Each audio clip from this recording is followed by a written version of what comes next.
Nous voulons prier pour la parole de Dieu.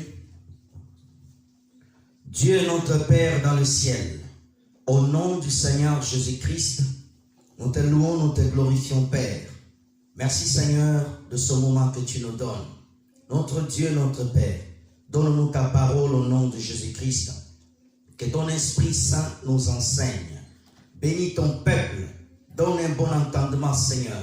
Que nous puissions nous attacher à ce que tu nous as enseigné au travers de ta parole. Seigneur Jésus-Christ règne. Merci, Père de gloire. Aide-moi, ton serviteur. Au nom de Jésus-Christ, nous avons ici prié. Amen. Amen. Acclame le Seigneur Jésus-Christ de Nazareth. Gloire à Dieu, que Dieu soit béni. Nous voulons introduire un enseignement très important que nous avons dit au cours des jours qui se sont passés.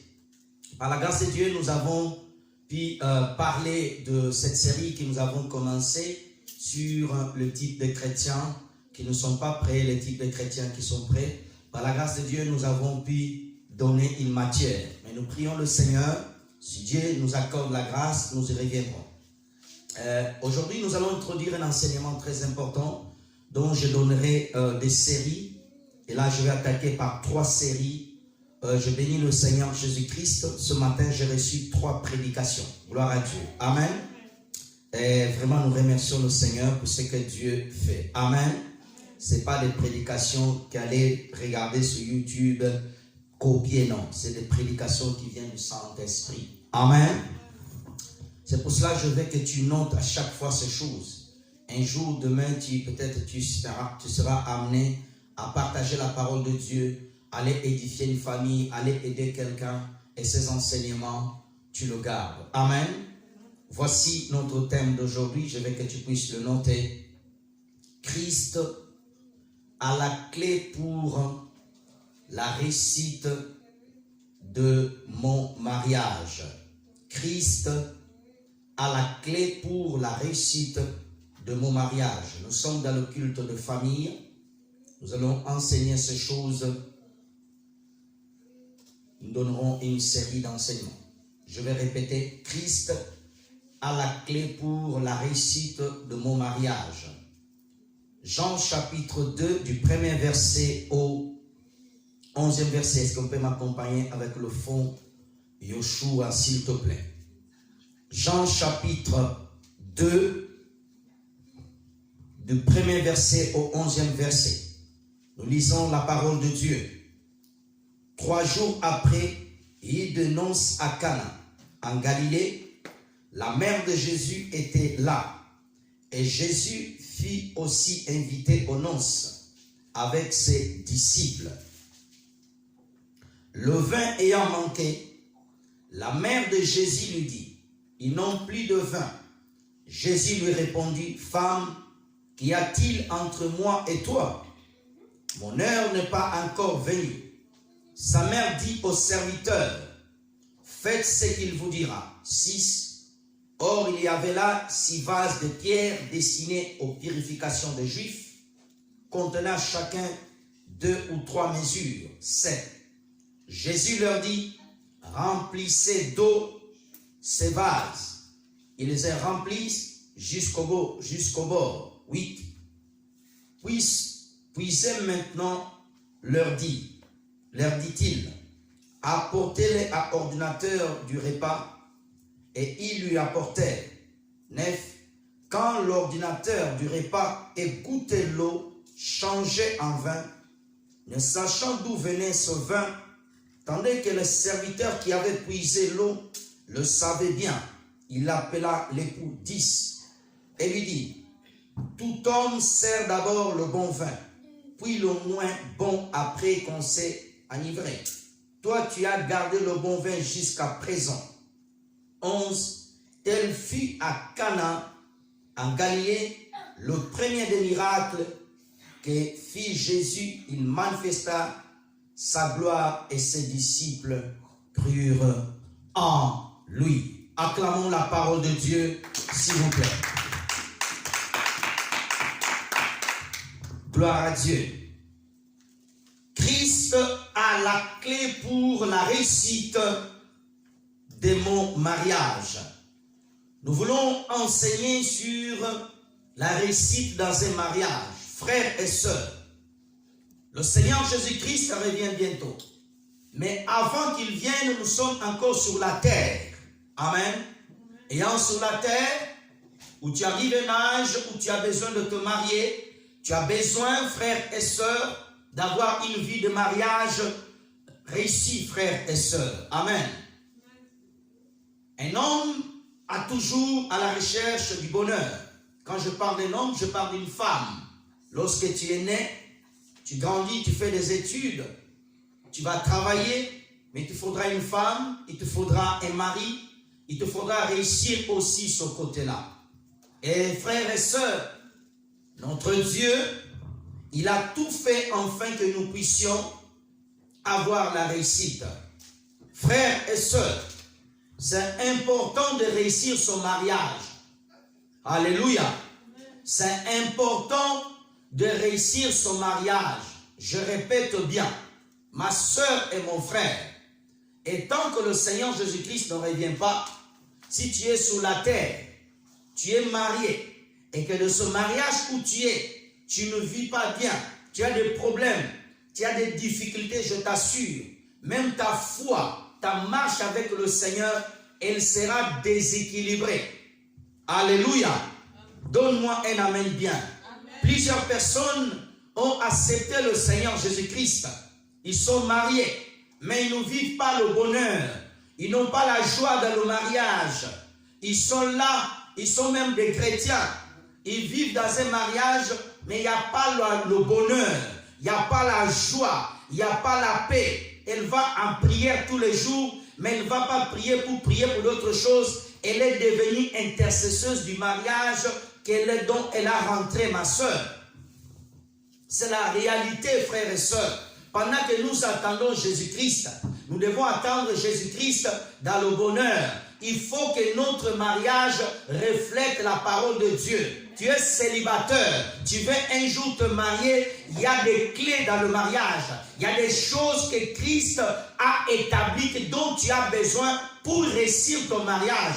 Je t'assure, si ton mariage ne réussit pas, je t'assure, beaucoup de gens ont abandonné la foi à cause du mariage. Beaucoup de personnes sont mortes dans le mariage. Mon frère, ma soeur, le mariage c'est quelque chose que Dieu prend au sérieux. C'est pour cela que tu dois prendre au sérieux le mariage. Ça ne te suffit pas simplement de prier et que dans ton mariage, les choses ne vont pas. Je t'assure, Dieu veut la réussite de notre mariage. Et Christ, le Seigneur Jésus-Christ, est la seule personne qui peut apporter le bonheur dans ton mariage. Amen. Alléluia. Amen. Jésus revient, mais tu es dans le mariage. Comment tu dois vivre dans le mariage? La Bible, même Christ nous enseigne, des personnes dans un lieu, un sera enlevé, l'autre sera laissé. Mais nous pouvons aussi regarder dans la Bible toute une famille qui a été sauvée. L'image de la famille de Noé, c'est lorsque Dieu a sauvé cette famille-là, il y a aussi l'enseignement de l'enlèvement là aussi. Alléluia.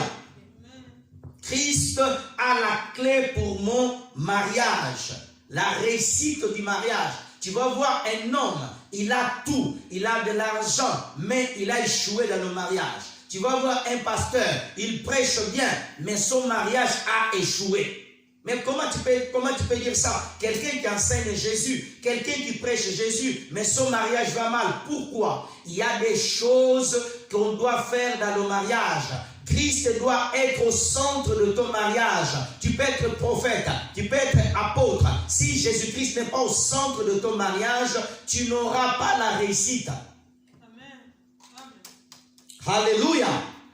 Frères et sœurs, le mariage dont nous parlons ici, c'est le mariage que Dieu a établi. Un homme et une femme qui se rencontrent et de là part le mariage. Le mariage que Dieu dit ici, un homme et une femme. Le mariage, Dieu n'appelle pas un mariage lorsque des hommes se marient. Dieu n'appelle pas cela un mariage. Dieu appelle cela une abomination. Amen. Ton amen est timide. Amen. Alléluia. Dieu appelle un mariage lorsqu'un homme et une femme se marient. Ce n'est pas lorsque des femmes se marient ou des hommes se marient. Cela, ce n'est pas un mariage. Le mariage, je vais te parler ici, c'est le mariage que Dieu a établi. Prends au sérieux cet enseignement. Il va t'aider. Alléluia. Tout homme qui prie le Seigneur Jésus-Christ, qui néglige son mariage, il a échoué. Même sa prière, c'est une abomination. Alléluia. Tout chrétien, toute chrétienne, toute personne qui a sa vie, qui a donné ta vie à Jésus-Christ, mais tu es en train de négliger ton mariage, tu n'es pas digne du royaume des cieux. Alléluia. Je dis bien, toute personne qui va à l'église tous les dimanches, qui lit la Bible, qui prie, qui parle en langue, qui néglige son mariage. Je parle du mariage. Je ne suis pas encore dans la famille. Je parle du mariage. Alléluia. Mes frères et sœurs, nous devons prendre au sérieux la réussite de notre mariage. Ce n'est pas que tu cherches à réussir d'un domaine et tu échoues dans un domaine. Il faut que ton mariage puisse avoir la réussite. Pourquoi? Parce que tes enfants, le premier modèle du mariage qu'ils ont, c'est ton mariage. Donne-moi la main bien. Amen. Alléluia. Dieu est le fondateur du mariage. Dieu est le créateur du mariage. Matthieu chapitre 19, du verset 4 à 6. Est-ce qu'on peut m'afficher cela, s'il vous plaît, rapidement? Je vais essayer de courir. Aujourd'hui, je donne l'introduction. Matthieu chapitre 19, verset 4 à 6.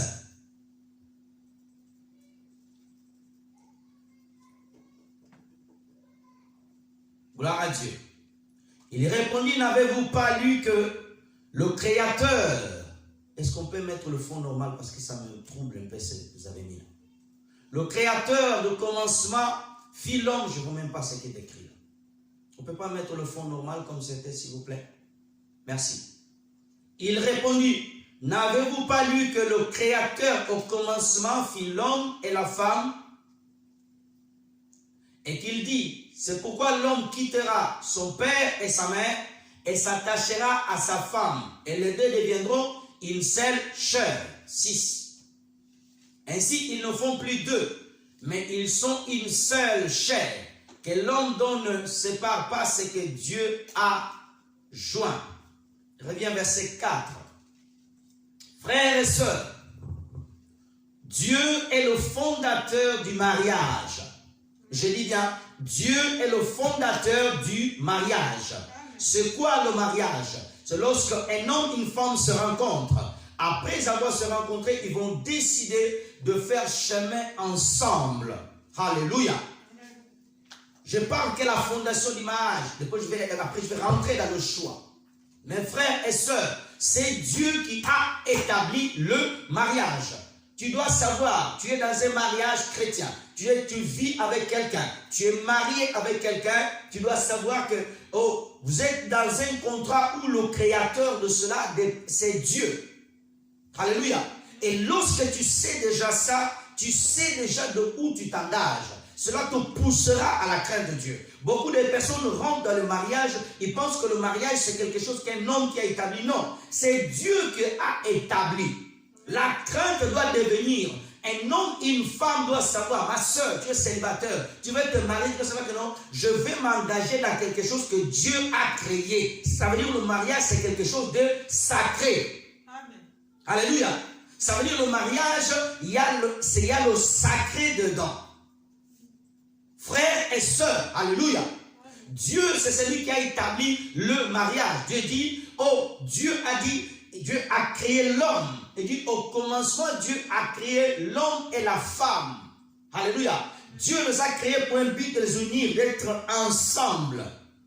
Verset 5, s'il vous plaît. Il dit, l'homme quittera sa famille, l'homme quittera son père et sa mère. Quand Dieu dit l'homme quittera son père et sa mère, Dieu dit l'attachement de l'homme. Alléluia. L'homme doit s'attacher à sa femme. Dieu ne te dit pas d'abandonner tes parents, non.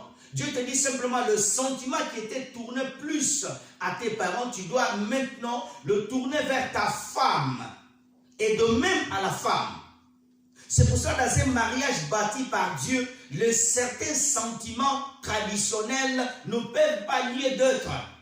Beaucoup de chrétiens, leur mariage ne réussit pas. Pourquoi? Tu vas te marier avec une femme, mais tu es trop attaché à ta maman. L'amour que tu as donné à ta femme, tu donnes ça à ta maman. L'amour que tu as donné à ton mari, tu donnes ça à ton père. L'amour que tu donnes à ton père, il est différent. L'amour que tu donnes à ton mari, c'est l'amour de ton mari. On ne mélange pas. Amen. Alléluia. Tu ne dois pas haïr tes parents, tu ne dois pas haïr ta maman, mais tu dois les aimer. Mais mettre une place dans ton cœur pour ton mari, dans une place pour ta femme. Il y a des maris, ils aiment trop leur maman que leur femme. Ce n'est pas normal. Alléluia. Tu es chrétien, tu t'es marié avec une soeur, tu es chrétienne, tu t'es marié avec un frère. Vous devez vous aimer, vous devez vivre l'amour de Dieu. Alléluia. Dieu est le fondateur du mariage. Alléluia. Il y a des gens qui sont mariés aujourd'hui, mais tu le vois, tu regardes la femme, tu regardes l'homme. Quand tu vois comment le mari parle de sa maman, il ne peut même pas parler comme ça de sa femme. Il y a un déséquilibre. Ma maman est comme ça. Hey, ma maman, quand elle me faisait à manger, ma maman, elle me portait, ma maman, elle me faisait ça. Mais ta femme, tu es déjà mariée avec une femme. Ta femme, tu ne donnes pas même ce genre de compliments à ta femme. Il y a un problème, frère. Tu n'es pas bien converti. Tu dois revenir au banc qu'on t'enseigne encore. Alléluia. Amen. Beaucoup de mariages chrétiens, ils sont en train d'être abîmés. Pourquoi? Parce que la fondation n'était pas bonne. Alléluia. Je suis contre tout divorce des chrétiens. Un véritable chrétien, s'il suit la règle que Dieu a établie, il ne peut jamais se divorcer. Et dans une église, on ne pousse pas à divorcer. Un pasteur ne peut pas lire un verset, non. Aujourd'hui, moi, je vous avais marié à un an. Aujourd'hui, je vous désunis. Non, ça n'existe pas. Il n'y a pas beaucoup d'amen. Alléluia. Frères et sœurs, ou une sœur est mariée avec un frère, mais comme il parle de son papa, ah mon papa vraiment, il est bien, il parlait bien, mais ça veut dire que tu dis ton mari parle mal. Il y a des femmes, tu déconsidères ton mari, tu donnes beaucoup d'éloges à ton papa. Alléluia. Le mariage, quand tu as rencontré quelqu'un dans le Seigneur, quand vous êtes marié dans le Seigneur, tu dois aimer ton père, tu dois aimer ta mère, mais tu ne dois pas mélanger. L'amour que tu as pour ton père, c'est un amour différent. Tu vas voir quelqu'un, il est marié à une femme, mais il parle trop de sa maman, surtout le moment du repas. Quand sa femme met la nourriture, il goûte, ah ma maman faisait bien le riz mieux que toi. Donne-moi l'amen. Alléluia. Quand il va goûter un peu la nourriture, il va goûter, il y a trop de sel. Ma maman ne mettait pas trop de sel. Alors il fallait te marier avec ta maman. Alléluia. Et tu vas voir même de belles mamans, elles sont très gentilles. Elles prient. Elle fait en sorte de ne pas s'immiscer dans le mariage de son fils. Mais toi, tu es resté toujours attaché à ta maman. Il y a un problème. Quand tu as des discussions avec ta femme, le nom de ta maman est le premier. Ma maman ne parlait pas comme ça à mon papa. Hein? Ma maman ne parlait pas comme ça à mon papa.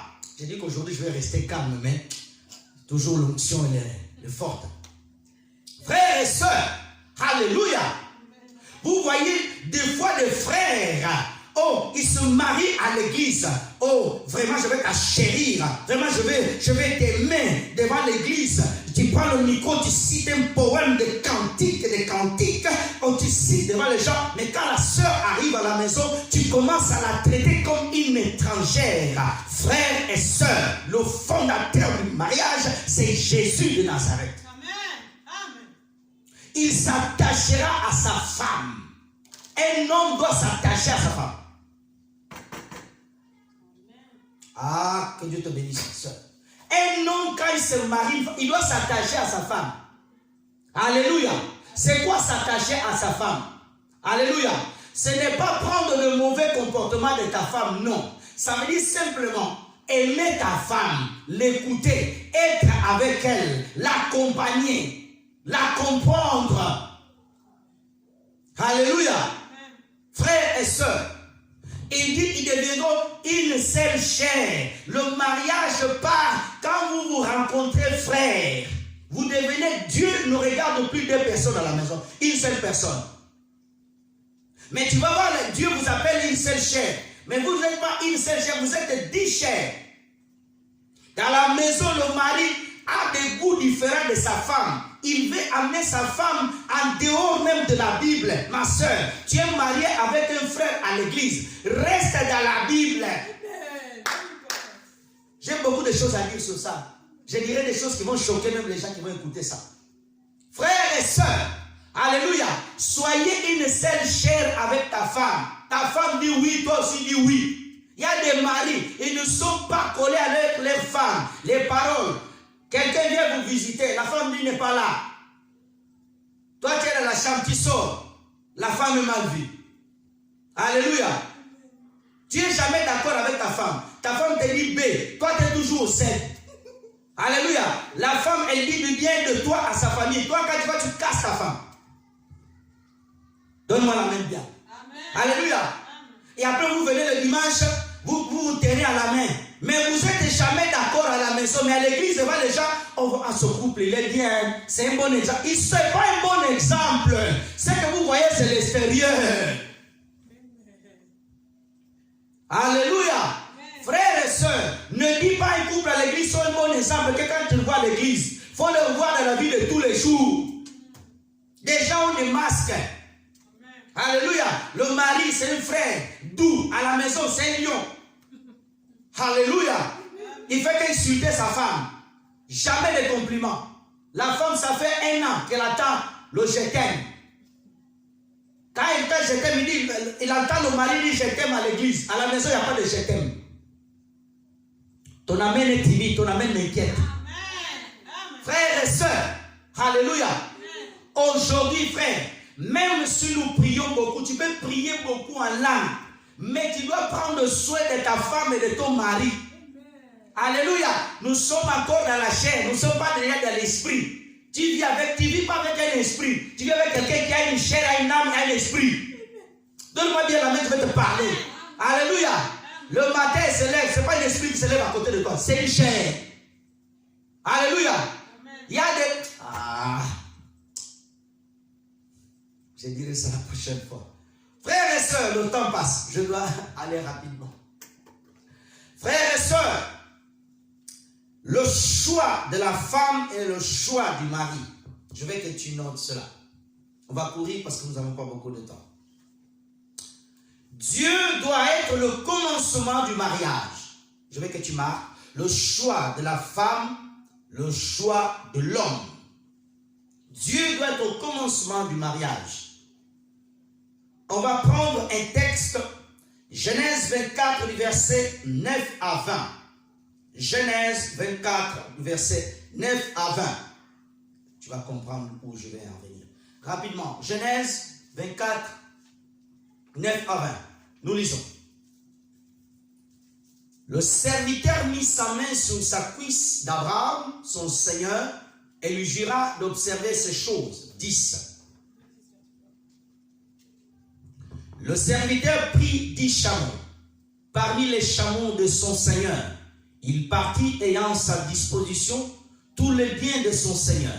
Il se leva et alla en Mésopotamie, à la ville de Nachor. 11.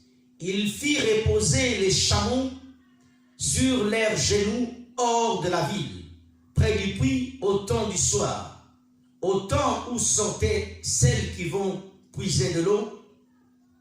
Il dit, l'Éternel, Dieu de mon Seigneur Abraham, fais-moi, je t'en prie, rencontrer aujourd'hui ce que je désire, use de bonté envers mon Seigneur Abraham. Voici, je me tiens près de sources d'eau, et des filles des gens de la ville vont sortir pour puiser de l'eau. 14. Que la jeune fille à laquelle je dirai penche la cruche. Je ne vois pas bien. Ça, c'est fermé, ça. Il fallait ouvrir ça, je ne vois pas bien. Penche sa cruche, et je prie pour que je boive, et qu'elle répondra, bois, et je donnerai aussi à boire. Reste là, je n'ai pas fini de lire. À boire de tes chameaux, soit celle que tu as destinée à ton serviteur Isaac, et par là je connaîtrai que tu as usé de bonté envers mon Seigneur. 15. N'avait pas encore fini de parler que sortit sa cruche pour épuiser Rebecca, née de Bethuel, fille de Milka, femme de Nahor, frère d'Abraham. 16. C'était une jeune fille très belle de figure. Elle était vierge, aucun homme ne l'avait connue. Elle descendit à la source, remplit sa cruche et remonta. 17. Le serviteur courut au-devant d'elle et dit, laissez-moi boire. Je t'en prie un peu d'eau et de ta cruche. 18. Elle répondit, bois, mon Seigneur. Elle s'empressa et s'abaissa sa cruche sur sa main et de lui donner à boire. 19. Quand elle est achevée de lui donner à boire, elle dit, je puiserai aussi pour tes chameaux jusqu'à ce qu'il ait été assez bu. 20. Je m'arrêterai là. Elle s'empressa de vider sa cruche dans l'abreuvoir et courut encore du puits pour puiser. Elle puisa pour tous les chameaux. Amen. Le choix de la femme, le choix de l'homme. Frères et sœurs, je parle de mariage chrétien, où Jésus-Christ est la clé du mariage chrétien. Je peux t'enseigner, rentrer en profondeur des choses, mais tu vas rater des étapes. Je vais dire des choses, peut-être ça va te choquer. Frères et sœurs, lorsque tu es à l'église, tu veux te marier avec un homme, tu es une femme, tu as besoin de mari. Tu dois te mettre dans la prière. Une femme peut avoir besoin d'un mari, ce n'est pas un péché. Alléluia. Tu arrives à un moment où tu as grandi, tu as fait des études, tu as travaillé, et que tu te sens que tu as besoin aussi de fonder une famille. Tu ne vas pas les draguer sur les réseaux sociaux. C'est quoi ce genre de chrétiens et des églises qu'on commence à organiser rencontres de célibataires? Je suis contre de ça, mon frère et ma soeur. Alléluia. Ne va pas ce genre de rencontres. Alléluia. Oh non, moi, pasteur, je vois que les gens ne se marient pas à l'église. Je provoque des programmes de célibataires. Non, je suis en train de provoquer des programmes des épidiques et de créer des publicités dans l'église. Alléluia. La rencontre d'une femme et un homme doit être créée par Dieu. Si tu as donné ta vie à Jésus-Christ de Nazareth et que tu es dans l'église de Jésus, je dis bien, tu crains le Seigneur Jésus, tu veux un mari. La Bible nous donne la procédure, comment faire. Amen. Tu es un frère, tu travailles, tu as ton stabilité. Je dis bien frère qui tient à l'église, tu es baptisé, tu as donné ta vie à Jésus-Christ, tu travailles, tu sens que maintenant tu veux t'engager dans le mariage. La première procédure à faire, c'est prier Dieu. Alléluia. Beaucoup de personnes vont chercher des femmes, vont chercher des maris, des sœurs. Ils commencent même à draguer à l'église. Beaucoup de shalom, shalom, c'est pas le shalom de bonjour, mais c'est le shalom pour attirer le frère vers toi. Et après vous rentrez dans un mariage, Dieu n'est pas là. Ma sœur et mon frère, tu veux te marier, tu dois te mettre à genoux, oh Seigneur. Je suis là, Seigneur. Donne-moi le mari que tu as préparé. Cet homme, Abraham l'a fait jurer. Qu'est-ce qu'il a fait? Il s'est mis à genoux devant le Seigneur. Il a prié Dieu, qui est l'instituteur du mariage, qui puisse le conduire vers la famille d'Abraham, afin qu'il puisse avoir la femme qui était Isaac. Isaac est l'image de Jésus. Alléluia. Amen. Mon frère et ma soeur, dans les affaires de mariage, beaucoup de gens jouent, beaucoup de gens blaguent. C'est pour ça que tu vois, quelques années plus tard, ils ont des problèmes dans les mariages, ils sont dans l'église, ils ont des problèmes. Vous priez Dieu, Dieu n'intervient pas. Parce que vous avez commencé mal. Il y a des gens qui étaient dans le monde, ils n'étaient pas en Jésus, ils se sont rencontrés. Ils ont rencontré Jésus, sont venus, se sont répandus. Dieu les accorde la grâce. Ça, c'est un cas à part. Ton cas est différent. Ne fais pas le cas des autres, la généralité. Alléluia. Oh non, comme elle c'est comme ça, moi aussi c'est comme ça. Non, toi tu t'appelles pas eux. La parole de Dieu reste la parole de Dieu. Alléluia. Si dans le passé tu as fait une erreur, tu te répands devant le Seigneur. Seigneur, je ne savais pas, j'étais dans l'ignorance, papa, pardonne-moi. Je me suis engagé avec cet homme sans te chercher. C'était le sentiment de la chair. Je me répands. Dieu va te pardonner quand tu es sincère. Alléluia. Et que tu es déjà dans un mariage où vous êtes déjà engagé, le Seigneur n'était pas là. Et tu as donné ta vie à Jésus-Christ. Est-ce que tu dois abandonner ce mari? Non. Tu dois te repentir devant Dieu et Dieu va s'arranger afin de réparer ce que tu as fait. Mais tu t'es repenti. Mais quand tu te repens, tu te mets en conformité avec la parole. Si vous vivez, le mari ne t'a pas donné la dot à la famille. Le mari n'est pas parti à la mairie. Le mari n'est pas venu à l'église. Ah, tu t'es repenti et tu continues à vivre comme ça. Là, tu es dans le péché. Amen ou pas amen? Alléluia. Frères et sœurs, le choix d'une femme passe par la prière. Et laisse-moi te dire, et la prière, pas une prière d'une semaine, pas une prière de 6 mois, c'est une prière même qui peut te coûter même 2 à 3 ans. Alléluia. Parce que tu es en train de faire le choix de quelqu'un que tu vas faire toute ta vie. Et tu vas engendrer des descendances ici sur la terre. C'est un choix très important. Beaucoup de sœurs, beaucoup de frères, ils ont fait des choix par rapport à la chair. On ne choisit pas une femme par rapport à sa beauté. On ne choisit pas un frère par rapport à sa beauté. Tu regardes le frère, il est élancé, il est grand, il est beau, bien chocolat, et que tu tombes sous son charme. Non. Donnez-moi la main bien. Alléluia.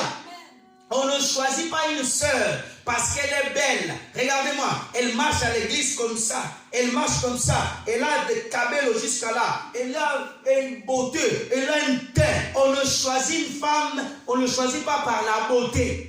On choisit une femme tout d'abord par le Seigneur Jésus-Christ, par la prière. Après avoir prié, maintenant tu dis au Seigneur, Seigneur, si tu veux, je veux qu'elle soit comme ça. C'est que ta volonté soit faite. Jésus a prié, Père, si c'est ta volonté, qu'elle soit faite. Il y a des gens qui pensent que Dieu, tu veux donner de Dieu, commande sur Amazon. Tu rentres sur Amazon, je vais commander ça, livraison demain matin. Avec Dieu, c'est différent. Donne-moi bien, amène bien. Papa, je veux un mari qui soit riche. Je veux un mari qui soit grand. Quand je vais marcher avec lui, je me sens protégé par lui. Hey. Oh, frères et sœurs. Alléluia. Oh, je veux un mari qui ait des yeux bleus. Si ce n'est pas celui que Dieu t'a choisi. Alléluia. Amen. Tu sais le mari que Dieu t'a choisi avant que tu sois créé. Tu ne sais même pas. Toi, tu veux le grand. Moi, j'aime bien le grand. J'aime les femmes vraiment comme ça. Moi, je veux qu'elle soit grande de taille. Je veux qu'elle soit claire de peau. Je veux qu'elle soit noire chocolat. Frère, pour rentrer dans ces critères-là, il faut rentrer dans le critère tout d'abord spirituel. On ne se marie pas que simplement physiquement, on se marie tout spirituellement. Donne-moi bien ton amen. Amen. Alléluia. Il y a des frères, tu vas voir, tu vas entendre dans l'église, un frère s'est marié avec une sorcière. Tu vas dire, pourquoi? C'est pas normal. Pourquoi? Le choix qui était pressé. Dieu peut te laisser rencontrer une sorcière dans ta vie. Ou un mari même sorcier. Oui, ça existe. Parce que tu n'as pas assez prié. Alléluia. Amen. Mes frères et sœurs, le choix du mariage, le choix de la femme doit être un choix où vraiment tu dois prier, passer le temps dans la prière. Une fois quand tu pries, maintenant dis Seigneur, si c'est ta volonté, je veux que son mari soit comme ça, comme ça, comme ça, comme ça. Alléluia. Et frères et sœurs, ne te marie pas par obligation. Ne te marie pas parce que les autres se marient. Amen. Hein? Ne te marie pas quand tu vois ta sœur, elle a un mariage. Oh, moi aussi je vais rentrer dans le mariage. Chacun a son temps. Amen. Hein? Amen. Tu vas rentrer dans un temps, dans un mariage compliqué. Je parlerai peu plus de mariages compliqués. Mes frères et sœurs, pour choisir, tu dois prier et tu dois rester dans la présence de Christ. Alléluia. On va aller rapidement. Autre chose. Troisième chose.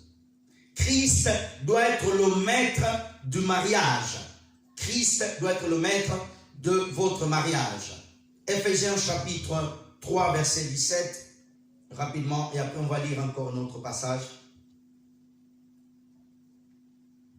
Éphésiens 3, 17. Éphésiens chapitre 3, 17. C'est bon, s'il vous plaît.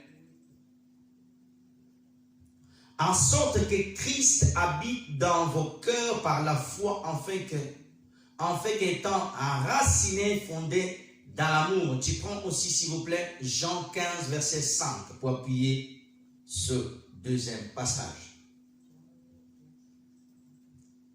Jean 15, 5. Je suis le cep, vous êtes le serment. C'est lui qui demeure en moi et qui je demeure porte beaucoup de fruits, et sans moi, vous ne pouvez rien faire. Amen. Une fois que tu as rencontré l'homme, tu as rencontré la femme, vous êtes ensemble, vous avez entamé le projet du mariage où vous vivez ensemble, dans votre mariage, Jésus-Christ doit être le maître. C'est quoi Jésus-Christ doit être le maître dans le mariage? Regardez-moi, frères et sœurs, beaucoup de mariages chrétiens, Jésus-Christ n'est pas le maître de leur mariage. Ils viennent à l'église, ils prient, mais dans leur maison, Jésus n'est pas honoré. Jésus ne règne pas. Tu vas regarder dans un couple chrétien, dans leur maison, ils ne prennent jamais la femme et l'homme le temps d'adorer Jésus-Christ ensemble. Ils font tout, mais pas le temps d'adorer ensemble. Frères et sœurs, un mariage où Jésus-Christ est honoré là, je t'assure, le bonheur demeurera dans ce mariage. Parce que là où il y a Jésus-Christ, Satan ne peut pas régner. Alléluia. Là où il y a Jésus-Christ, même s'il y a des complications, Jésus fera en sorte de dominer ce territoire. Parce qu'il domine dans tous les territoires. Frères et sœurs, dans votre foyer, dans votre famille, dans ton mariage, prenez le temps avec ton mari, avec ton futur mari ou ton fiancé, ou la personne qui veut te marier, de donner la place à Jésus. Dans votre maison qui est la louange, l'adoration. Quand je dis la louange, il n'y a pas que la louange sur la radio. La louange de ta bouche, vous tous les deux, vous louez le Seigneur. Vous prenez un temps de louange. Alléluia. Un temps de partage de la parole. Beaucoup de couples chrétiens, la femme et le mari, n'ont jamais été assis. La femme est assise là, le mari est assis là. Ils ouvrent la Bible. Ils étudient la Bible ensemble. C'est très rare. Alléluia. Mais quand tu vois l'église, ils prient beaucoup, mais chacun dans son coin. La femme médite là-bas, le mari il est derrière, la femme médite dans la cuisine, le mari il est dans le salon ou dans la chambre. Non. Alléluia. Il faut que dans la maison ait un temps de méditation où le mari partage les versets bibliques. Tout ça ne va plus. Alléluia. Tu rentres dans la maison des chrétiens, tu sais qu'aujourd'hui, non, le papa et la maman, ils sont en train d'étudier la Bible. Quand tu as ton mari, faites cela dans votre maison. Proposez-lui. Amen. Il n'y a pas que vous prenez le temps, vous mangez bien ensemble. Mais quel est le temps que vous prenez aussi? Vous méditez la parole. Revenez sur Éphésiens 3, s'il vous plaît. Vous devez être enraciné. Votre mariage doit être enraciné de Christ. Parce que toute chose qui viendra pour vous séparer, pour vous détruire, n'aura pas accès. Pourquoi? Parce que vous êtes fondé en Jésus-Christ. Alléluia. Christ habite dans votre maison. Toute personne qui vient chez vous, il sent la présence de Jésus. Vous voyez un couple de chrétiens, le nom de Jésus n'est jamais cité dans leur bouche. Alléluia. Ce n'est pas normal. Alléluia. Dans votre mariage, dans votre maison, il faut que le nom de Jésus soit haut. Tous les deux ensemble. Alléluia. Ça, c'est la clé de la réussite du mariage. Vous demeurez en Jésus. Jésus-Christ, quand vous demeurez en moi, et moi je demeure en vous, vous donnerez beaucoup de fruits. Tu vas voir des gens pris. Dans leur maison, vous allez dans la maison des chrétiens, tout le temps des disputes. La femme, elle se lève le matin, elle a le visage fermé. Le mari même, on n'en parle même pas. Un gorille, tout le matin, mais vous priez. Non, ce n'est pas normal. Alléluia. Et les dimanches, ils sont là. Alléluia, alléluia. Mais dans la maison, c'est la guerre. Alléluia. Et dimanche, il faut semblant. Ils se tiennent la main. Shalom, shalom. Mais le mari vient d'insulter la femme vient d'insulter le mari. Frères et sœurs, il faut que vous soyez enracinés en Jésus-Christ. Amen. Le mariage où Jésus-Christ règne, là il y aura la réussite. Alléluia. Tu dois imposer Jésus dans ta maison. Amen. Alléluia. Tu dois imposer Jésus dans ta maison. Les gens même qui viennent chez vous, quand ils viennent passer une nuit chez vous, ils sentent qu'il y a la paix de Christ. Amen. Vous mangez à table, vous sentez le regard du mari avec sa femme. C'est un regard menaçant. Mais il est diacre à l'église. Alléluia. Vous sentez la maman pasteur regarder son mari. Mais c'est vous voyez un regard vraiment bizarre. Frères et sœurs, enracinés en Christ. Alléluia. Enraciné en Christ.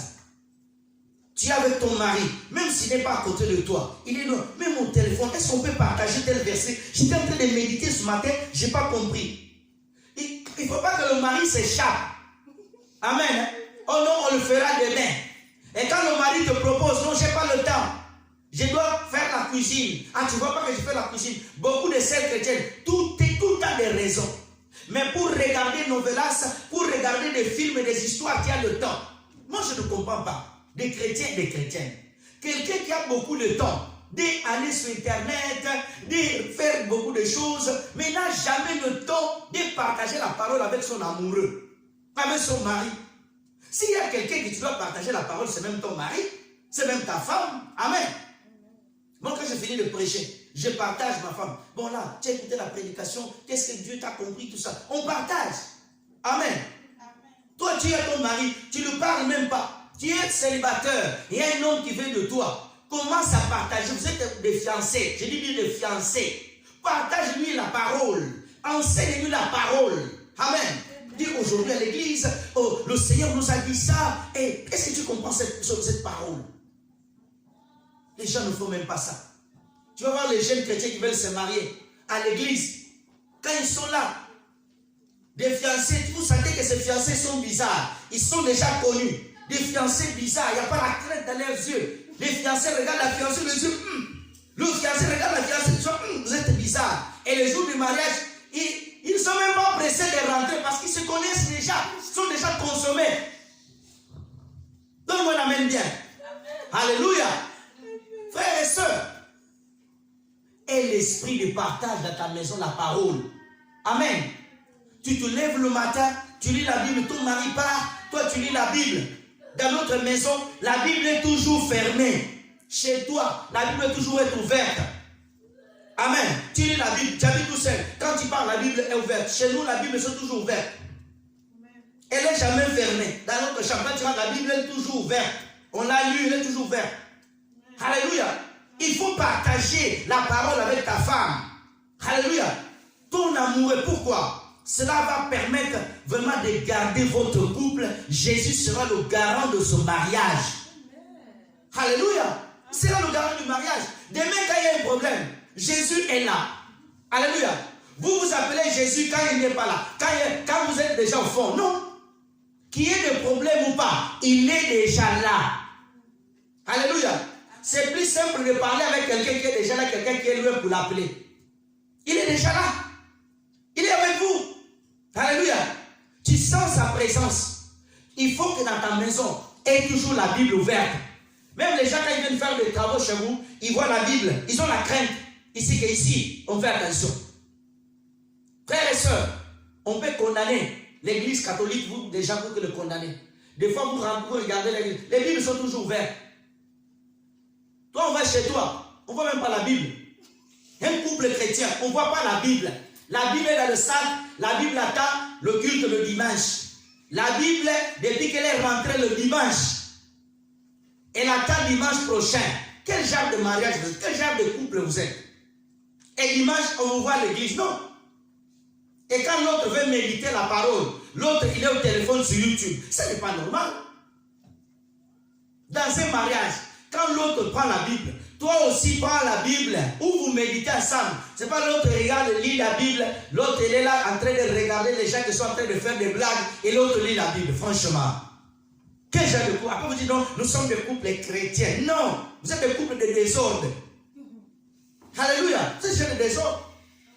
Ta femme est en train de lire la Bible. Papa, frère, toi aussi prends un temps de méditation. Oh non, j'avais déjà médité avant. Mais au moins respecte ta femme qui lit la Bible. Il y a des hommes qui ne respectent pas leurs femmes quand ils sont en train de méditer la parole. Ils ne respectent pas. Ils se croient que non, ils sont plus spirituels même que sa femme. Non. Alléluia. Il y a des femmes qui sont très spirituelles. Alléluia. Ils craignent Dieu dans le mariage. Tu vas voir nos maris, je parlerai des maris, Nabal un peu plus loin, et des femmes Jézabel. Frères et sœurs, dans ta maison, aie toujours ma sœur, la parole de Dieu. Enracine-toi. Tu es dans la cuisine, ta Bible n'est pas loin. Il y a toujours la parole de Dieu près de toi. Entoure-toi de la parole. C'est la parole qui va amener la bénédiction dans ton mariage. Alléluia. La clé de la réussite du mariage, c'est Jésus. Mais il ne faut pas que Jésus, tu as besoin de lui quand tu t'appelles que Jésus quand tu as besoin de lui. Non. Tout va bien, Jésus est là. Tout va mal, Jésus est là. Alléluia. Amen. Il faut que dans ta maison, on respire Jésus. Alléluia. On rentre, on sent que non, dans cette famille, il y a vraiment Dieu ici. Il y a des maisons, quand tu rentres, tu sens qu'il y a des démons. Mais il y a des maisons, quand tu rentres, il y a le Saint-Esprit. Il faut que dans ta maison soit comme ça. Tu n'as pas encore prié, mais la présence de Dieu qui est là, elle te dégage. La gloire qui est là. Je parlais de la maison de Obed-Edom. Mes frères et sœurs, aujourd'hui nous avons des couples chrétiens. Tu rentres chez eux, ils sont vides. Les Bibles viennent toucher que le dimanche. Les stylos, tout te jette. La prédication, ça fait une semaine qu'il a écouté. Le mari a tout oublié. La femme a tout oublié. Toute la semaine, tu es dans le travail. Tu vas au travail. Tu rentres fatigué. Tu fais à manger aux enfants. Tu lis la Bible juste un peu. Donne-moi un amen bien. Amen. Et après, tu as des problèmes dans le mariage. Après, tu commences à couper les liens. Oh, pasteur, on va gêner. On va lancer des bombes spirituelles. Non. Après, le mari, ça se passe mal avec le mari. Maintenant, tout va mal. Non. Qu'est-ce que tu as fait avant? Alléluia. Je crois par la grâce de Dieu qu'on peut réussir son mariage en Christ. Amen. Alléluia. Et Jésus revient. Tu es bien avec ta femme. Vous vieillissez bien. Et vous êtes un modèle. Amen. Alléluia. Joseph est resté avec une seule femme. Il a gardé Dieu. Alléluia. Dans la Bible, il y a des bons exemples. Il n'y a pas que David qui changeait de femme à droite à gauche. Il y a aussi Joseph. Il y a aussi Jésus-Christ qui a gardé une seule femme, qui est l'Église. Donne-moi un amen bien. Amen. Alléluia. Frère, tu peux être fidèle à ta femme. Ma soeur, sois fidèle. Mais il y a des clés que Dieu nous a données pour réussir le mariage. Aujourd'hui, c'est une honte. Des chrétiens vont au tribunal pour se séparer. C'est une honte. Pourquoi? Le commencement, Dieu n'était pas là. Si Dieu est au commencement, la chose ne va pas finir mal. Si avant, je le reviens un peu, tu étais rentré dans un mariage, Dieu n'était pas là, et que tu as accepté Jésus-Christ dans ta vie, tu t'es repenti parce que tu t'es engagé avant, Dieu va rentrer dans ta cause, mais en condition que tu te mettes bien dans sa parole. Il va venir. Je ne crois pas. Tous les divorces qui se font là des chrétiens, ce n'est pas la volonté de Dieu. Je t'assure, frères et sœurs, un mariage qui est établi par le Saint-Esprit, aucun homme peut le séparer, ni les sorciers de ta famille. Je t'assure. Ils peuvent faire la connugation, tout dire, Dieu va veiller, mais il faut qu'il prenne sa place. Il faut que Jésus soit au centre de votre mariage. Certains